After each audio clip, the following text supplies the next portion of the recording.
Bonjour, j'espère que tout va bien. Aujourd'hui, je vais vous présenter une manette Bluetooth spécialement adaptée pour les smartphones. Donc, c'est une manette télescopique, là, voilà, qu'on va pouvoir étirer comme ça pour pouvoir placer son smartphone, pardon, à l'intérieur. Donc, c'est vraiment tout simple, hein, voilà, je prends mon smartphone, je le place, voilà, le bas déjà contre la manette, je pousse et voilà, il est inséré. Après, il n'y a plus qu'à allumer la manette. Il y a différents modes de Bluetooth, hein, selon l'appareil qu'on utilise, parce que la manette est également compatible donc, avec les smartphones Android, iOS, avec les PC également, donc sous Windows quoi. Donc du coup, et avec la Switch aussi, même avec la PlayStation, j'ai lu 3 et 4. Enfin bon bref, voilà, il y a plusieurs modes de connexion. Donc voilà, vous l'allumez, vous choisissez le mode de connexion qui correspond à l'appareil que vous voulez utiliser. Et puis c'est parti, vous pouvez jouer. Et voilà, je l'ai un peu utilisé déjà et franchement ça rend vraiment bien. Les contrôles sont bons. Moi j'aime bien. D'un côté on a ici, vous voyez, les flèches de direction qui sont des boutons séparés. Ce que j'aime bien parce qu'il y a certains jeux, par exemple de plateforme, où parfois les croix elles sont pas très précises. Alors par exemple on appuie sur le bas et si le doigt il bouge un tout petit peu à droite ou à gauche, le personnage va se mettre à se baisser et puis à partir à droite ou à gauche, voilà, alors qu'on voudrait juste qu'il reste bien stable. Donc voilà, des fois ça peut poser problème au niveau de certains jeux. Donc là voilà, ils sont bien séparés. Et par contre pour les jeux où il y a besoin de faire des diagonales, des choses comme ça, bah franchement ça sera mieux d'utiliser l'analogique comme ça. Voilà, ça fait comme un stick arcade, hein, au final. Donc franchement je trouve ça bien qu'ils aient fait ça comme ça. Ensuite, donc voilà, ça c'est les 4 boutons de direction. Stick analogique, là donc c'est le bouton pour l'allumer. Ici, bouton select. Ici, bouton start. Analogique droit. Et 4 boutons de classique, hein, le X, le rond. En plus, c'est pas mal. X, rond, carré et triangle. Mais en fait, ils ont mis différents symboles, voilà, puisque voilà, il y a Nintendo qui utilise A, B, X, Y ou peut-être la manette Xbox. D'autres, c'est triangle, carré, rond. Donc on voit, voilà, je sais pas si on va bien voir, mais en fait, ils ont mis les deux à la fois, et la lettre et le symbole. Donc comme ça, selon les jeux auxquels on joue, on s'y retrouve, on peut avoir le bon symbole d'indiqué, ou la bonne lettre.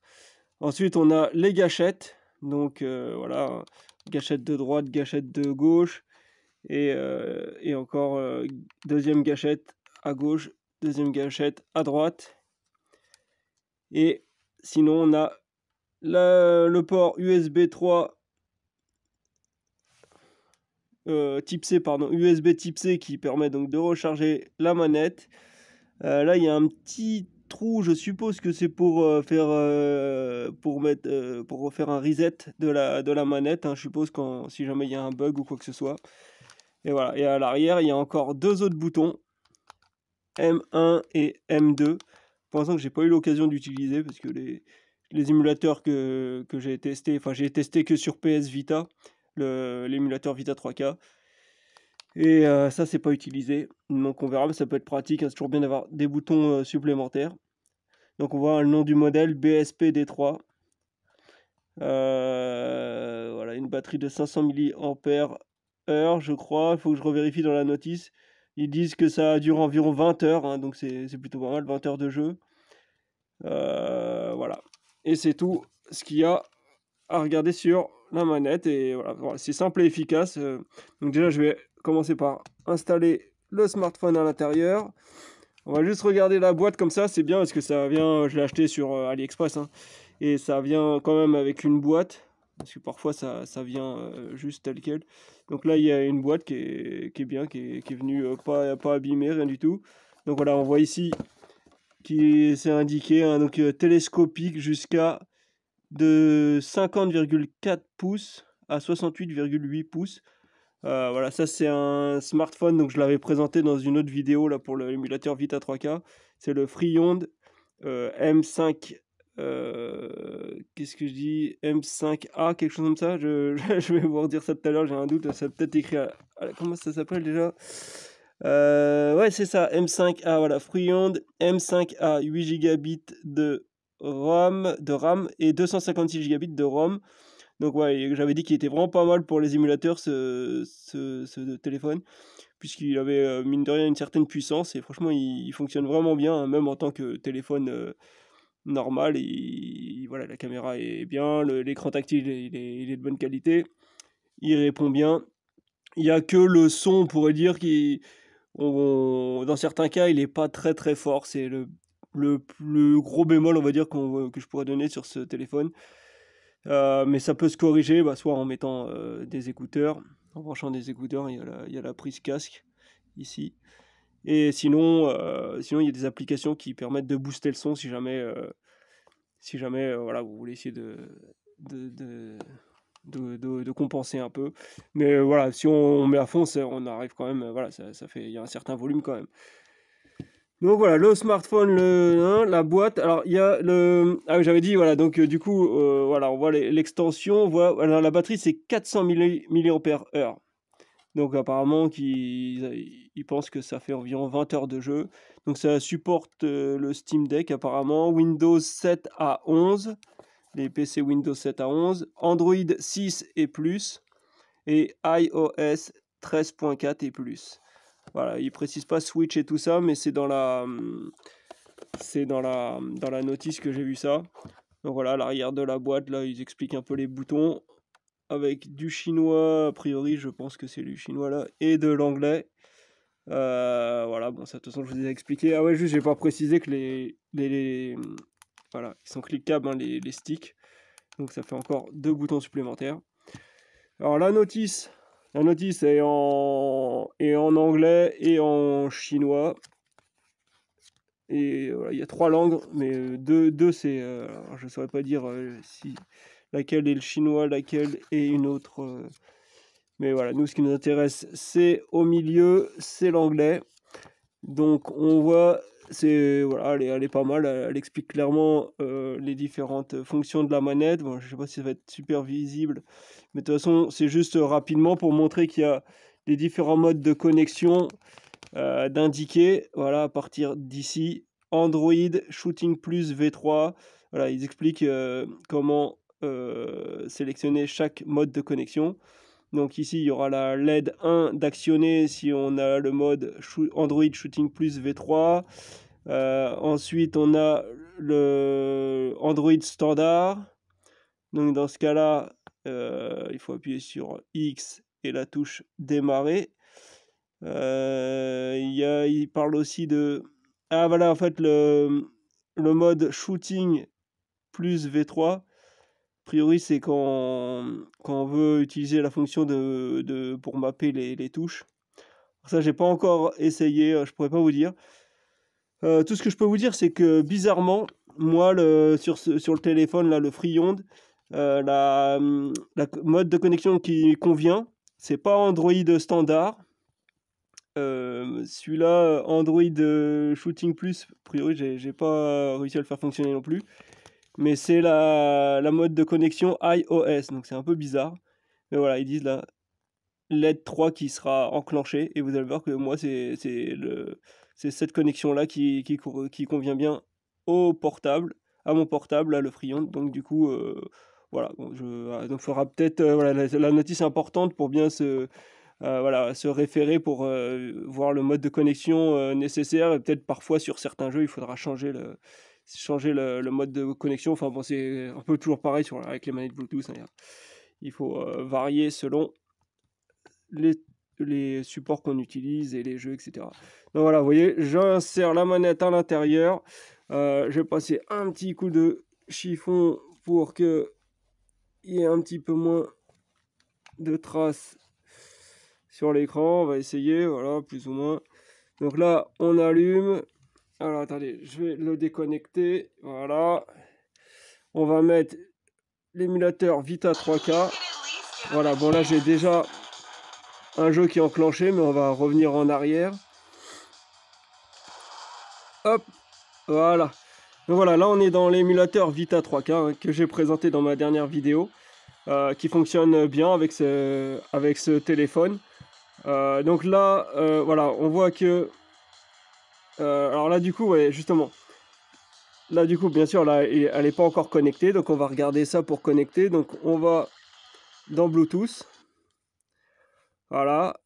Là, on voit, là, c'est les différents modes de connexion que j'avais déjà préenregistrés avant.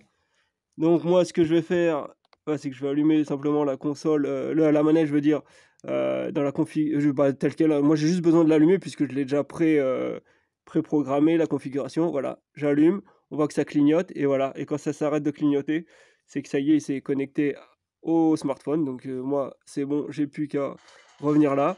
Et vous allez voir que ça fonctionne très bien. Voilà, je peux avec les touches, les flèches, là, naviguer dans les menus. Ensuite, voilà, avec la flèche de droite, revenir dans le jeu, continuer, hop, voilà, et vous voyez, aucun souci, je reviens dans le jeu. Et après, pour jouer au jeu, là, il n'y a aucun souci.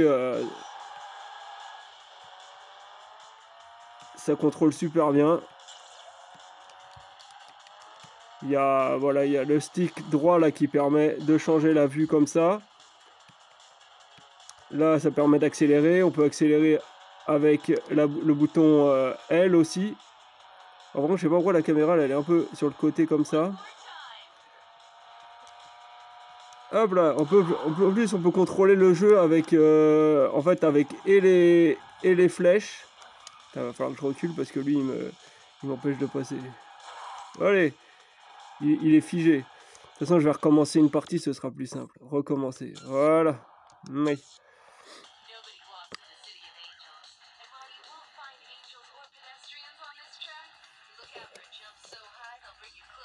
Voilà, donc on est reparti pour un tour.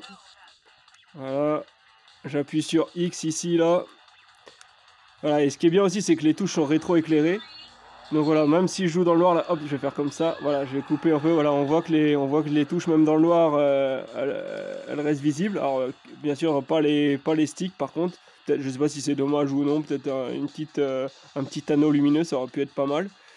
Mais voilà, les boutons sont visibles, donc ça c'est plutôt pas mal parce que là au moins, voilà, on a même dans le noir, on peut, si on a besoin de vérifier, voilà, quelle touche on a besoin d'appuyer, on peut surveiller là et appuyer sur la bonne touche.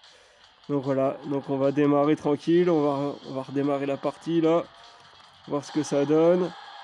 Et voilà, donc là, toutes les touches sont bien mappées correctement. Le stick analogique fait correctement, permet de conduire la voiture correctement. Droite c'est droite, gauche c'est gauche. Franchement, ça réagit vraiment bien. Du coup, même avec les croix là, les flèches, je veux dire, là, avec la croix, je veux dire, on peut jouer aussi. Hein, les deux sont jouables.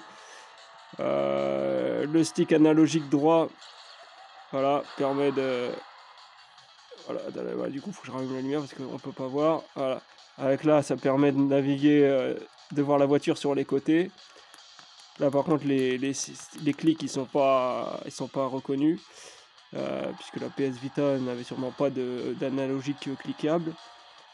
Là il y a le frein qui fonctionne normalement, voilà, et puis ensuite on peut aussi accélérer avec la gâchette là et freiner avec la gâchette de gauche là. Donc voilà, c'est plutôt pas mal, hein, c'est complet. Seul petit bémol peut-être, ça aurait été bien qu'on puisse accélérer avec ça et avec ça. Mais là malheureusement c'est pas le cas. Ces touches là sont pas utilisées avec l'émulateur. Et je sais plus si je l'avais déjà dit, mais l'émulateur on peut pas remapper les touches. Donc il vaut mieux qu'elles soient bien configurées directement, sinon c'est foutu. Là le touche triangle permet, voilà, de changer de vue. Donc là pareil, tout fonctionne parfaitement bien. Donc on peut jouer à la PS Vita avec cette manette. Vraiment des super conditions. Et du coup on a vraiment enfin je vais pas dire on a les sensations de jouer avec une PS Vita, puisque de toute façon j'y ai jamais joué avec la console, la vraie console, donc du coup je pourrais pas vous dire ce que ça fait d'y jouer directement sur la console d'origine, mais franchement on a vraiment une très bonne expérience de jeu, c'est vraiment nickel quoi. Donc franchement je pourrais vous recommander sans problème, hein, si vous voulez jouer à des émulateurs avec un smartphone, Je vous conseillerais cette manette sans problème. Elle est vraiment bien faite. C'est vraiment pas mal du tout et elle est pas chère, elle vaut dans les 10, je crois 10 euros, un truc comme ça. Hein. Je crois, bah, ça varie les prix, hein, toujours pareil sur AliExpress. Mais je pense dans les maximums ce serait 15 euros et on peut la trouver à 10 euros dans certains cas avec des offres spéciales et tout. Donc voilà, c'est vraiment le top. Hop là, je l'ai déglingué. Voilà, bon bah c'était tout ce que je voulais dire, hein, a priori, après il n'y a pas d'autre chose. Je referai des petits tests de jeu, après des let's play où j'utiliserai justement cette combinaison, ce smartphone et cette manette. Et on verra, là j'ai déjà commencé à tester d'autres jeux PS Vita qui fonctionnent également parfaitement bien avec la manette et avec le smartphone. Donc voilà, on verra ce que ça donne, hein, mais vous voyez là ce combo là, smartphone manette avec les meilleurs prix, on peut en avoir pour autour de 100 euros quoi, entre on va dire 100 à 110 euros. Et voilà, l'expérience est vraiment super quoi. Donc je suis vraiment satisfait quoi de cette manette et du portable. Bon bah si vous avez des questions n'hésitez pas dans les commentaires et sinon moi je vous dis à la prochaine, ciao.